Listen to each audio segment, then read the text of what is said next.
I got a little poem to read. Um, I don't know if it's actually written by Edgar Allan Poe, but it's like very much inspired by him. Uh, it's The Night Before Christmas, um, or taken as The Night Before Christmas, but I'm not sure who actually wrote this. Um, on the night before Christmas, alone in my house, sorrow gnawed at my soul like a ravenous mouse. Entombed in my blankets, I struggled to sleep, ready to snap if I counted more sheep. Arose at the sound of scratching and creaking. "Who's there?" I cried. "Is it trouble you're seeking?" Like a ghost in the shadows, I crept from my room, and drawing my knife, which gleamed in the gloom, I silently stole down the cold, cheerless hall, avoiding the portrait that hung on my wall. A faraway voice came from somewhere unknown, as if calling to me in a jovial tone. Ah, could it be? Had my beloved returned? For this day I had prayed, I had desperately yearned. So I turned to the portrait, stared into her eyes, the eyes of sweet Mary, whose tragic demise sent me into despair, for never was there a creature so lovely, exquisite, and rare. I was torn from my revere, my footsteps below had she come above like the new fallen snow. Down the spiraling stairs I quickly descended. Perhaps death itself my love has transcended. An ephemeral fragrance arose in the air. It was brandy, the drink that provoked our affair. The scent of this spirit, this trace of her essence, drew me to the kitchen, seeking her presence. She wasn't there. Was her visit so fleeting? In the silence I heard my lovely heart beating. My lonely heart beating. Sorry, I can't read. As I sighed and sullenly gazed at the ground, I saw crumbs bathed in liquor scattered around. She never, eh, she's never untidy, I said it with conviction. Perhaps an intruder has been in my kitchen. Instinct compelled me to look in my cupboard. My rations had been demolished and plundered. There was a trail of fine cheese and bread. It led to the hearth, where I drew back with dread. In front of the chimney there stood an old coot. He wore a long cap and fuzzy red suit. "Ho, ho," he chortled. "Now wait until morning." He waggled his finger, giving me a warning.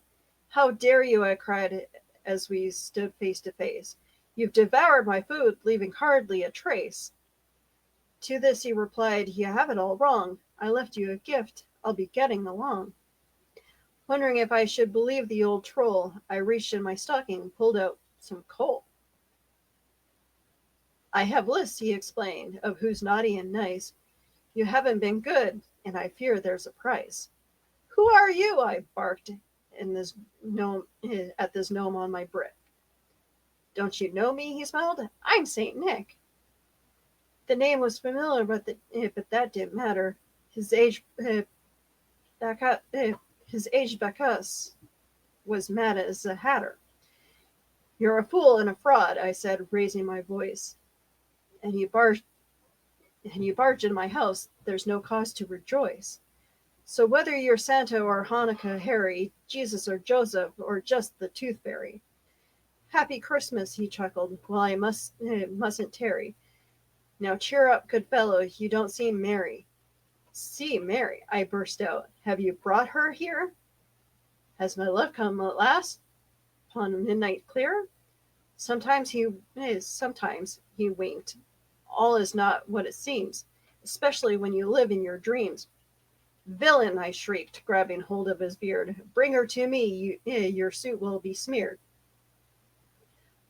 I took out my knife and punctured his sleeve. The blade I intoned is not make believe. "No more presents," he warned, "if you do these bad deeds." Then he whistled quite shrilly and called for his steeds. They drove down the chimney with a great rumble, antlers and hooves entwined in a jumble. "Like Mary," I muttered as he deceived me, and he stood there smugly, the overstuffed deity. In rage I hurled a torch up to the flue. "Care to join me," I sneered, "for some venison stew?" With a guttural puff he charged for the door, but I pulled on a chain and he dropped through the floor. "Dash away all," he cried out as he fell, but his deer were already roasting in hell. I turned a deaf ear to his echoing cries as he plunged towards the place where dear Mary lies. And just as a hush came over the old house, from the cinders there sprung an impodious mouse. There was cheese on his paws and jam on his nose, gravy dipped down from his ears to his toes. It was clear from the smell that arose from his fur he had showered himself with my fancy liqueur. This gluttonous thief, like the Vandals of Rome, had raided my kitchen and shattered my home. He staggered about on the stony gray floor till he slipped beneath my foot and he knew no more. It was peaceful at last, so I settled in bed. Trophies of reindeer danced around in my head.